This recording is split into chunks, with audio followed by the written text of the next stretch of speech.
Let's learn about WCAG 2.1 Success Criterion 1.4.3 Contrast, Minimum. The visual presentation of text and images of text has a contrast ratio of at least 4.5 to 1, except for the following. Large text, large-scale text, and images of large-scale text have a contrast ratio of at least 3 to 1. Incidental text or images of text that are part of an inactive user interface component, that are pure decoration, that are not visible to anyone, or that are part of a picture that contains significant other visual content, have no contrast requirement.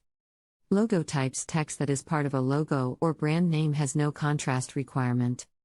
In this example, the background color of the container is set to number 333, which is a dark color, and the text color is set to #F, which is white.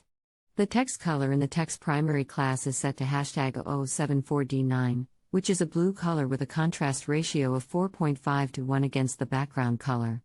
This meets the WCAG 2.1 minimum contrast ratio of 3 to 1, and makes the text accessible to users with low vision, color blindness, and other visual impairments.